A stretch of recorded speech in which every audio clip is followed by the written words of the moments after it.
Hello everybody.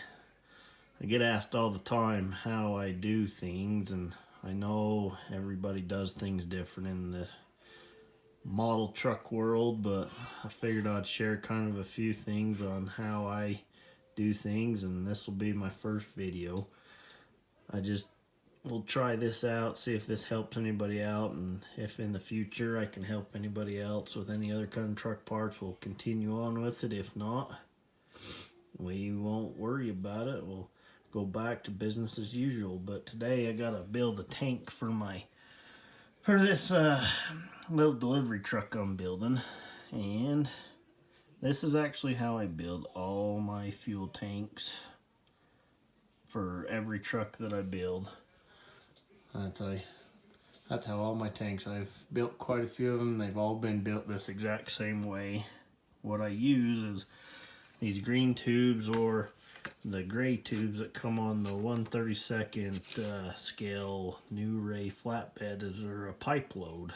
And you know, you buy them trucks and you get a grundle pile of parts and pieces, and I just put them to good use. I mean, they might be a hair too big for scale, but in the end they look pretty good in my opinion. So that's how I've always built my tanks, and that's how I'll continue to keep building them that way. So I figured I'd kind of share a process. Like I said, if this video works out to help anybody, we'll make videos to build other parts, fenders, light bars, visors, you name it, we can do it. I'm always in it to help another fellow builder who puts in the effort and tries to build on their own. I can't stress this enough. You just gotta try and come up with ideas. Nobody can build a truck for anybody else. Sometimes you gotta just put in the work and the effort, and a little imagination goes a long ways. So this is my version of trying to help you out. So first you gotta determine how long you need to cut your pipe.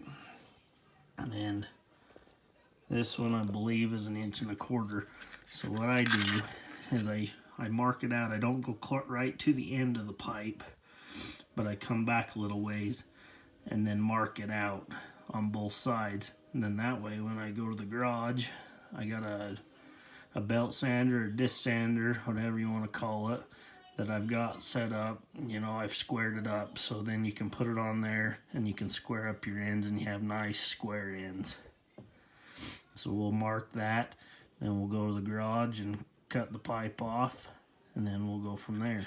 Alright, made it to the garage. Sorry it's a little messy, it's been a little cold. I live here in Utah, and the part of Utah I live in, it gets super cold during the winter, down in the negatives, so really haven't wanted to come out and clean the garage too much during the winter time, but we're getting almost springtime that we'll get ready to get back to getting the garage cleaned up, so we got a nice clean workspace. So what I use some of the tools I use most of the time, bigger machinery, is just a little tabletop bandsaw, and then this is my disc sander / belt sander. I use this a lot on model trucks. I mean, they're a little pricey if you buy a good one. This one was like $200 a few years ago, and I bought it at Lowe's, and it's been a pretty good sander.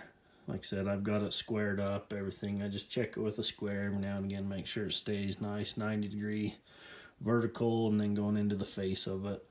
It really helps with making different parts of all various parts of model trucks, and it's big enough you can sand down ends of trailers, everything.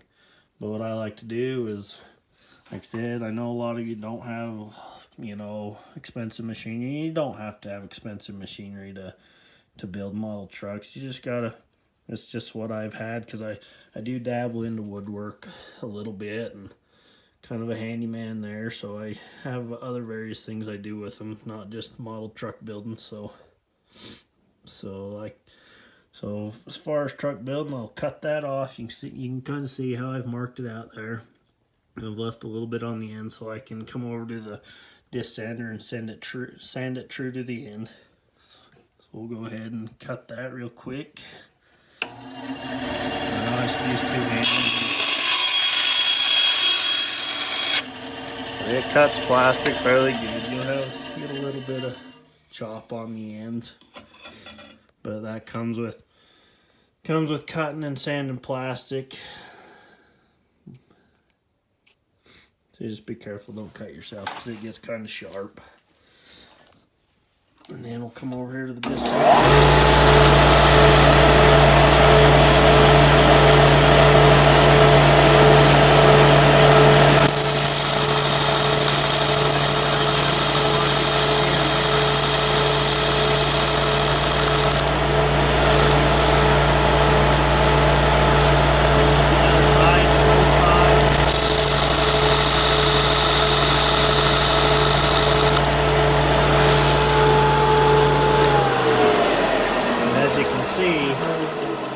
One thing, it doesn't just sand it right off. It more or less melts the plastic, but it does melt it to where it is pretty flush. So let that cool a few seconds, and those little things will just pop right off. And then, yeah, sometimes you have to put a little piece of sandpaper to it by hand, but nothing serious. All right, we made it back in the model building room, or the office in the house, I call it. You can see I got a little bit there.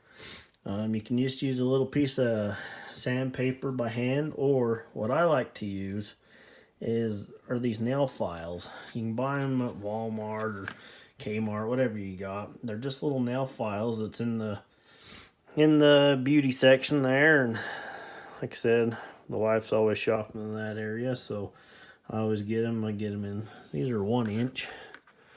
1 inch ones, they make them in 1/2 inch all the way down to 1/4 inch. And then also, you can buy these at hobby stores. I use these all the time too for various things. They're just little, they're about I'd say an eighth inch wide. And they come in different grits, finer, more coarse. This one's like a dual. I think the darker blue is a little more coarse, and then the light blue is a little finer, coarse sandpaper. I use them all the time.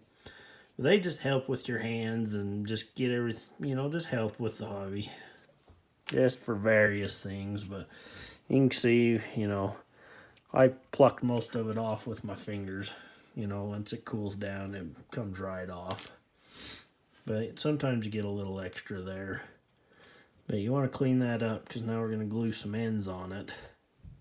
And then, so it can set flush and look good. So let me find some material and I'll get back to you. All right, I went to the scrap bin over here and found some flat styrene plastic. That's what I use a lot. You can buy it at hobby stores or local hobby stores, Hobby Town, USA.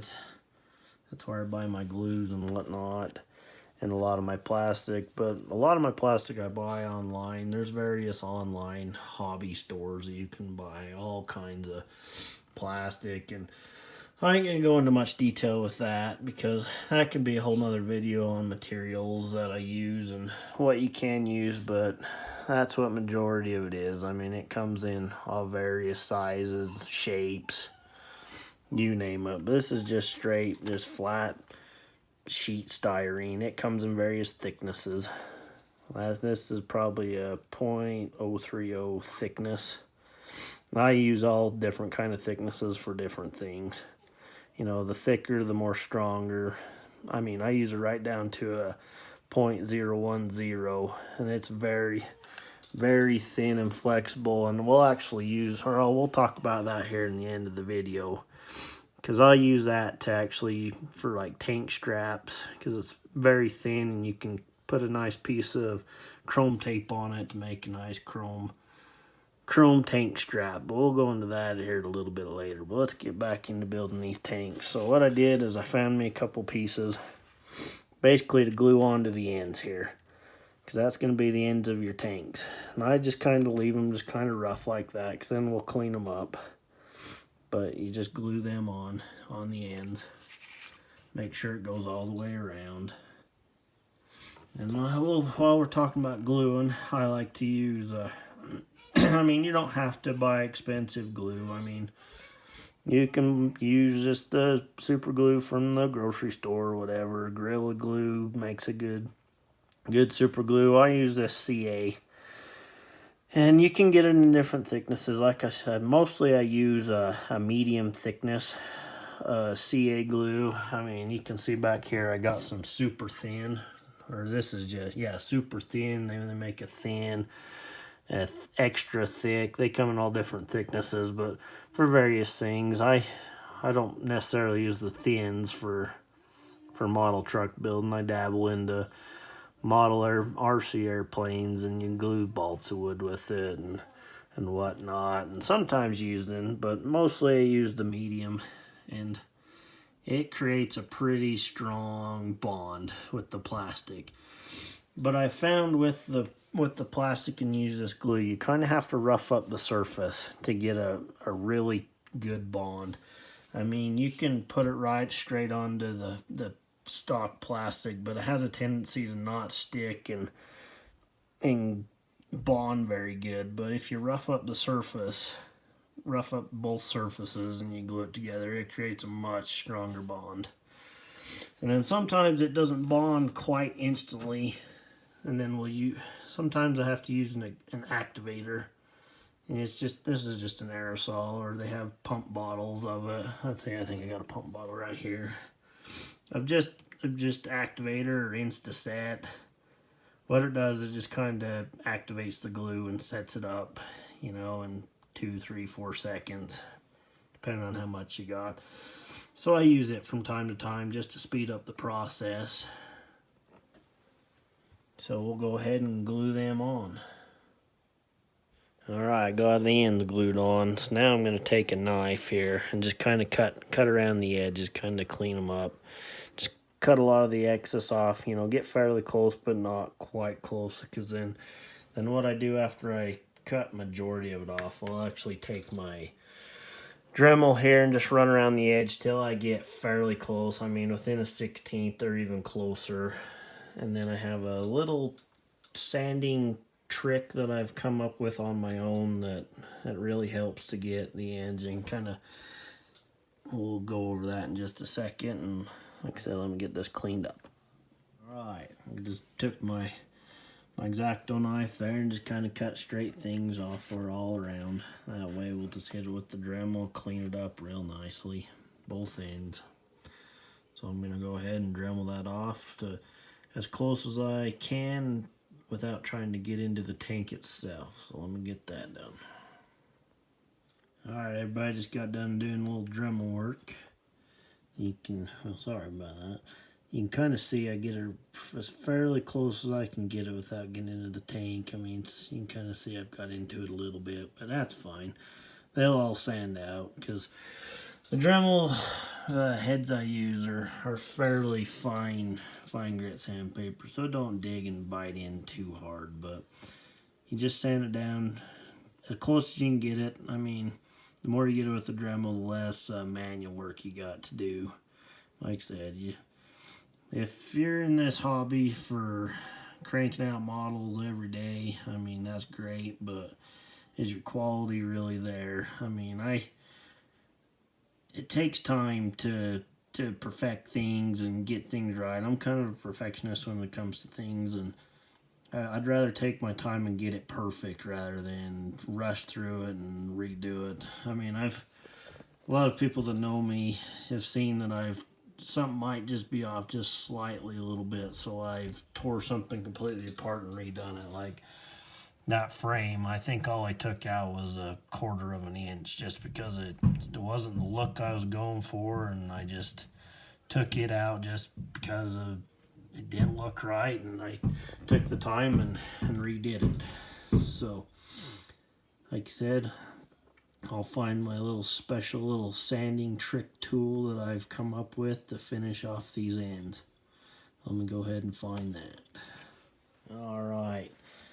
Well, the thing I come up with is not rocket science. I just thought of it one day to make this a little easier on me. Basically all it is just a roll of tape. I mean, the inside's perfectly round. So when I thought of it, I mean, you're sanding around things. So I thought, well, if you touched every surface going in a circular motion, it's just like, I mean, I like fishing. I know a lot of you guys do too. I mean, it's just like going fishing. So I hold the roll of tape in one hand and hold the tank in the other hand, and that's all I do. I just go in a circular motion. In my mind, when I thought of this, the theory behind it is the same pressure all the way around, you're just going to sand it off perfect. And then, I mean, sometimes you get a little higher spot than others, so you just kind of rotate it in that. But where it's curvature like that, you're not going to get a bunch of flat spots and whatnot. You're going to get a better end product. So that's basically all I do there, is I just sit and go around and around and around. And like I said, these videos, if we continue with them, they'll get better. I'll set up a tripod or whatnot, and so I can show a lot of this process. But a lot of this you guys can figure it out from just watching from here. I only got one hand to use because I'm holding the camera with the other. But that's basically all I do, is just go around and around. It takes that edge off, and that's that. So I ain't gonna do that. We'll get to that in a later date. But let's talk about ways I mount my tank. And I ain't gonna go into this because it's pretty straight and simple. A lot of my tanks back to talking about that styrene plastic, you can buy like angle. See, and that's basically all I've took there is a piece of angle. I don't know what size it is. It's a little bit bigger than a 1/4 inch. I can't remember the exact size on it. But I've boxed in the ends after, just for a clean look. If they go up under a sleeper, I usually don't box the ends in, but where it's going to be open, I box the ends in for a clean look. And then I'll put the tank straps off the ends of them. So that's all I do, is I take a piece of angle. That way you just glue the piece of angle right on, and it stays fairly flush and fairly, I guess, perpendicular. I don't know. I'm just a common redneck. I ain't no educated person, so just stays perpendicular with your tank. And like I said, just cut that down to the length you want, or however long you need, and then it gives you a nice flat surface to glue up next to the frame rails of your truck, so you get a good strong bond on your gluing them up to your frame. So that's about it. Oh, I talked about let's see, tank straps. I don't know if I've got a piece in here, but basically all it is, here's a little bit. Well, basically back to the styrene. It comes in different widths. This is the width I like to use for the tank straps, but this is a little bit thicker piece that I use for something else. But I mean, let's see here. I don't know if I got a piece of real thin. It gets a little thin. It's a thicker piece. Yeah, so there's just a piece of that angle that I use for the tanks. Like I said, pretty easy to glue on. But anyways, can't see one right off. I'll have to dig in the bin. But it goes right down to .010, and it is pretty dang thin. I wished I could find a piece to show you. There's a piece. I mean, you can kind of see it's very, very flexible, and it just bends. So what I like to do with the tank straps is I'll coat them with chrome tape. I mean, a lot of you don't know what chrome tape is. I got one right here. It's just a roll of chrome tape you can pick up online, or my local auto parts store sells it. So I just run in there from time to time. I think you get 10 to 25 feet different lengths. I mean, it's just got a sticky back on it. You stick it on, trim it off. Makes awesome chrome.